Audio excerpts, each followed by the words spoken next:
কাঁদো কেন তুমি? ফিরোজ ইসলামের কান্না বাড়ে। মেয়েকে জড়িয়ে ধরে তিনি কাঁদেন, ক্রন্দনরত স্বরে বলেন, মারে, আমি যদি একবারও জানতাম বাড়ি বিক্রির জন্য তোর বিয়েটা ভেঙে যাবে, তাহলে জীবন থাকতে বাড়িটা বিক্রি করতাম না।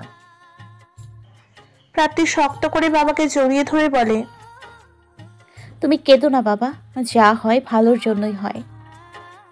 প্রাপ্তির মামা মামি সবাই তাদেরকে বুঝ দেওয়ার চেষ্টা করে। পরের দিনই প্রাপ্তি ব্যাংক থেকে 1.5 লাখ টাকা তুলে শান্তকে পাঠিয়ে দেয়, সাথে ফোনে একটা টেক্সট করে, দুঃসময়ে সাহায্য করার জন্য, পাশে দাঁড়ানোর জন্য ধন্যবাদ। আপনার টাকাগুলো পাঠিয়ে দিয়েছি, চেক করে দেখবেন। এর থেকে একটা বেশি কথাও সে লেখেনি, এমনকি বিয়ের প্রসঙ্গেও সে কোনো কথা বলেনি, কিছু জিজ্ঞেস করেনি। এলাকার অনেক ধরনের কথা শুনেও প্রাপ্তি কোনো কিছুই কানে দেয় না। শহরে অবশ্য বিয়ে ভাঙা নিয়ে তেমন মুখরোচক গল্প হয় না। প্রাপ্তির দাদা দাদি জীবিত নেই, তাদের আর্থিক অবস্থাও সচ্ছল ছিল না। যেটুকু সম্পত্তি ছিল দাদা দাদির মৃত্যুর পর 3 ভাইয়েরা মিলে ভাগ করে দিয়েছে। ফিরোজ ইসলাম নিজের ভাগের অংশটুকু বিক্রি করে টাকা নিয়ে এসেছিলেন। এরপর একটু একটু করে টাকা জমিয়ে এই বাড়িটা করেছিলেন। কত স্মৃতি আর কত হাড় ভাঙা পরিশ্রমের ফল ছিল ওই বাড়িটা, তা ফিরোজ ইসলামের চেয়ে ভালো অন্য কেউ জানে না। চাচারা বিয়ের ভাঙার খবরটি শুনেছেন, তবে তারা খুব একটা মাথা ঘামায়নি। শুনতে খারাপ লাগলেও সত্য, ওই দুঃসময় তারা একটা কানাকড়ি দিয়েও সাহায্য করেনি। এমনও নয় যে তাদের আর্থিক অবস্থা ভালো নয়, বরং ফিরোজ ইসলামের চেয়ে তার বাকি 2 ভাইয়ের আর্থিক অবস্থা অনেক বেশি ভালো। চাইলেই হয়তো তারা সাহায্য করতে পারতো, কিন্তু করেনি। এইসব ভাবলেই বুক চিরে একটা দীর্ঘশ্বাস বেরিয়ে আসে। প্রাপ্তি নিজের খরচ চালানোর জন্য বাবার অগোচরে কয়েকটা টিউশনি করাচ্ছে। বাবা জানলে কখনোই করাতে দিবে না। টিউশনিগুলো বাড়িতে গিয়ে করাতে হয়। একটা বাড়ি অন্য বাড়ি থেকে দূরে, রিক্সা করে না গিয়ে বেশিরভাগ সময় পায়ে হেঁটেই যায়। মেয়ের এমন কষ্টের কথা জানতে পারলে ফিরোজ ইসলাম সহ্য করতে পারবেন না। প্রাপ্তি তার বাবা মাকে বোঝায় একদিন সব ঠিক হয়ে যাবে, তাদের সুসময় আবারও ফিরে আসবে।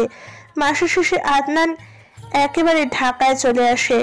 এসে থেকে সে একখানেই চাকরি করবে। প্রাপ্তি বিয়ে ভাঙার খবর, বাড়ি বিক্রির খবর সবই সে শুনেছিল। সব জেনেও সে আসতে পারেনি, ইচ্ছে করেই আসেনি। এমন খারাপ সময় যে সে ওদের জন্য কিছুই করতে পারবে না।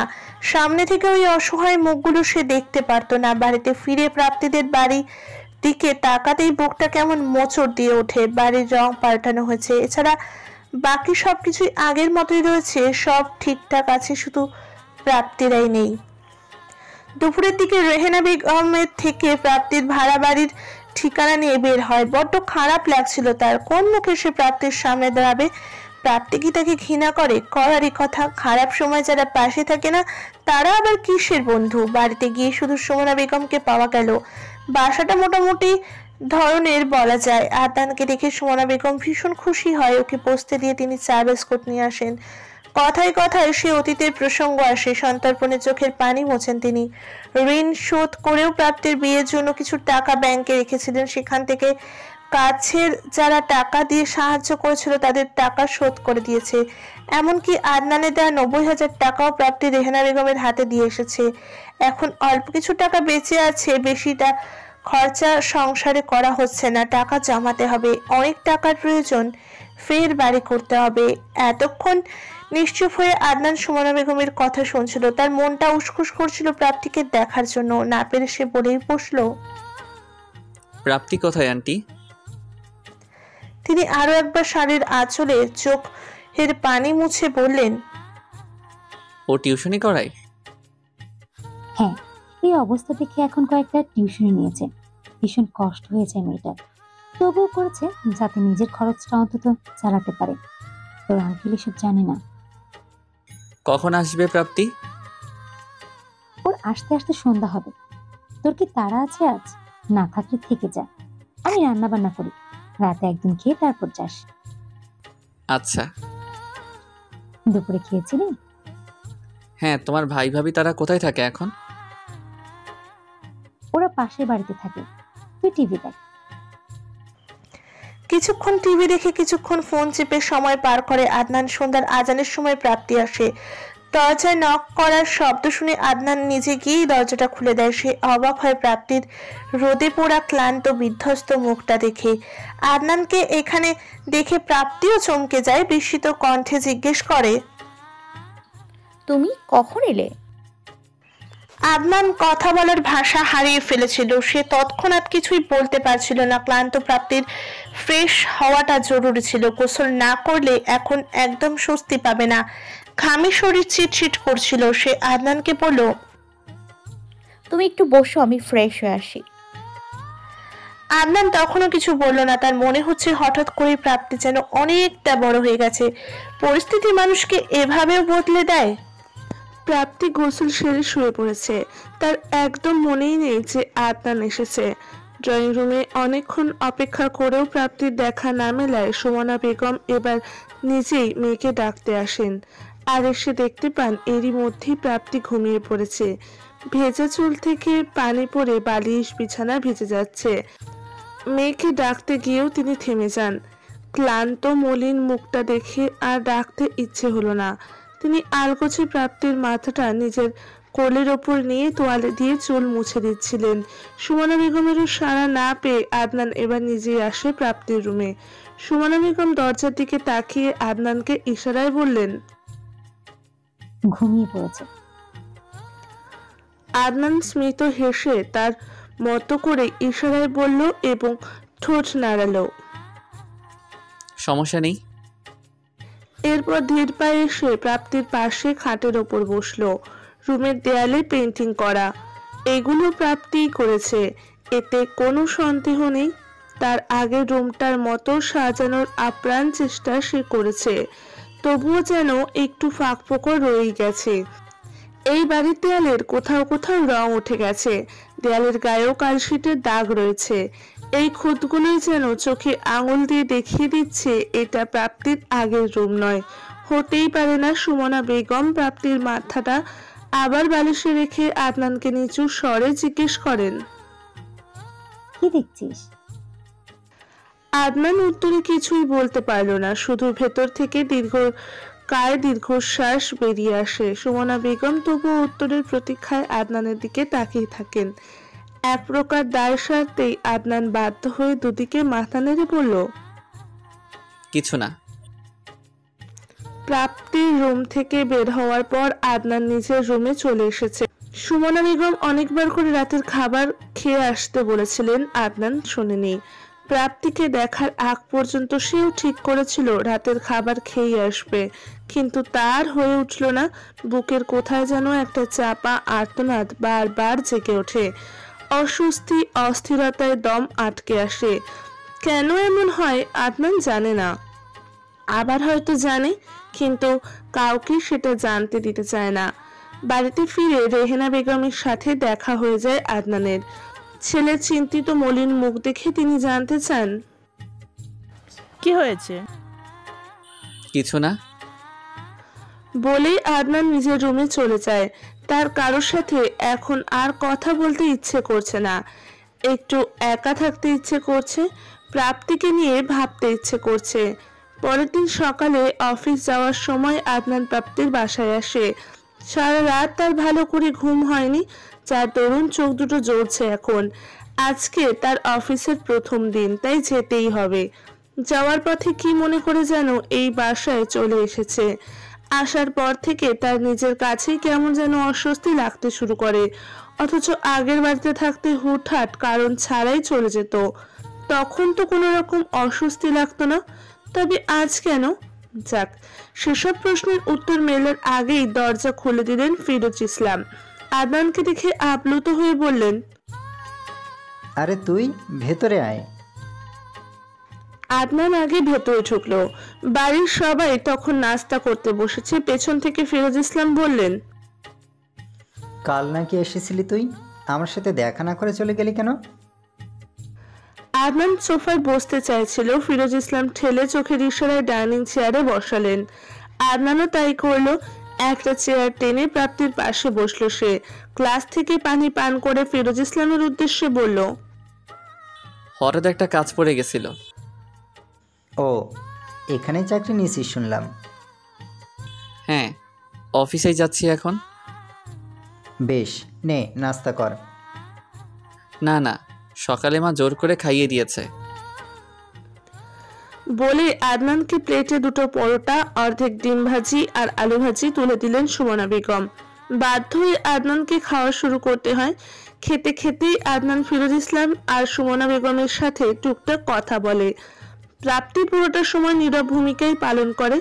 খাওয়া শেষ করে প্রাপ্তি সবার আগে সে ঘরে গিয়ে তার ব্যাগ এনে বাবা মায়ের থেকে বিদায় নিয়ে বের হওয়ার মুহূর্তে আদনান পেছন থেকে বলে, দাঁড়া প্রাপ্তি, আমার অফিস তোর ভার্সিটির ওখানেই, দুজনে একসাথে যাই। প্রাপ্তি বাবার দিকে তাকিয়ে বাধ্য হয়েই দাঁড়ালো। আদনান হাত ধুয়ে তার ব্যাগ নিয়ে উঠে আসে। যাওয়ার পূর্বে দুজনের থেকেও বিদায় নিয়ে নেয়। বাড়ির বাইরে গিয়ে আদনান রিক্সা নিতে চাইলে প্রাপ্তি বলে,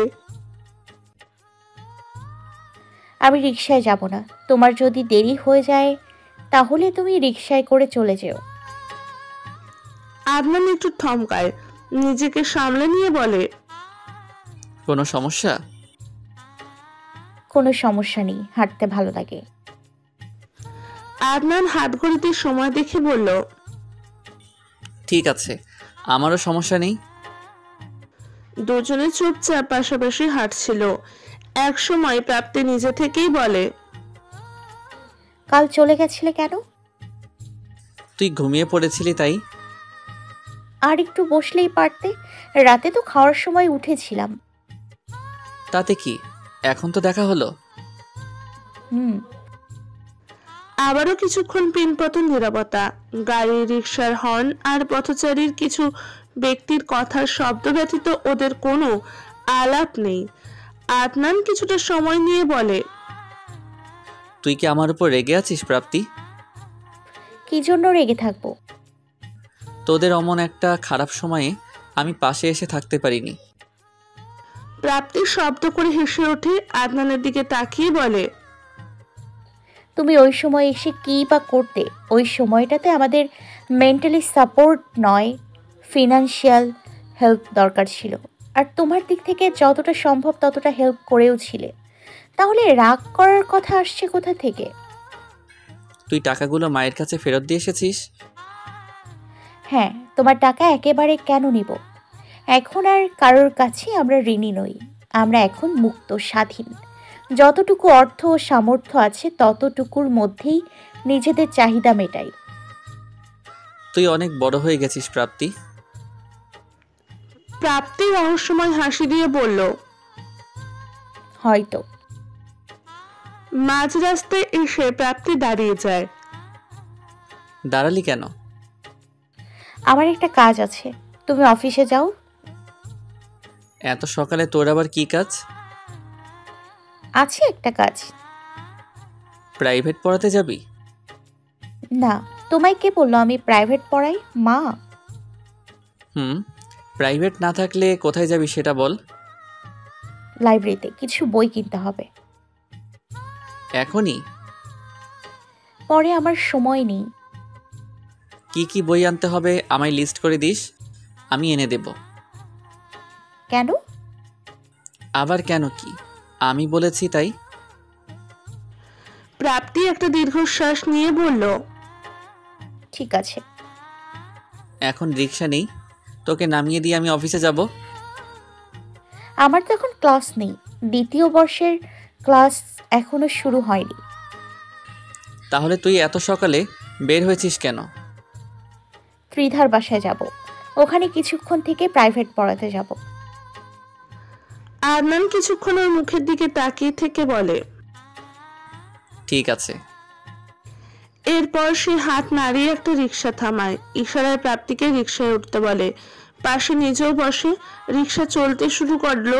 প্রাপ্তি বলে, তুমি কি এখন ত্রিধার বাসায় যাবে? তোকে নামিয়ে দিয়ে আসবো। এত কষ্ট করার কিন্তু দরকার ছিল না। তোর কাছে এটা কষ্ট মনে হচ্ছে? তা নয় তো কি? আমার তো মনে হচ্ছে না, তোর সঙ্গ ভালো লাগছে তাই যাচ্ছি। কি ব্যাপার বলো তো? মা তোমার ব্রেন ওয়াশ করেছে নাকি? নিশ্চয়ই কেটে কেটে তোমার মন গলিয়েছে। মানে? খুব সহজ। এখন তো ফ্যামিলি ক্রাইসিস, তার উপর আমার বিয়েটাও ভেঙে গেল। সব মিলিয়ে তো ভালো একটা প্রেশার যাচ্ছে আমার উপর। এর জন্য আমি হয়তো ডিপ্রেশনে আছি, এমনটা মা ভাবে আর কি। তাই হয়তো তোমায় বলেছে আমায় একটু সময় দিতে, স্বাভাবিক করতে। আদনান রাগী স্বরে মৃদু ধমক দিয়ে বলে, বাজে কথা বলবি না একদম। তোকে নতুন করে আমি কি স্বাভাবিক করব?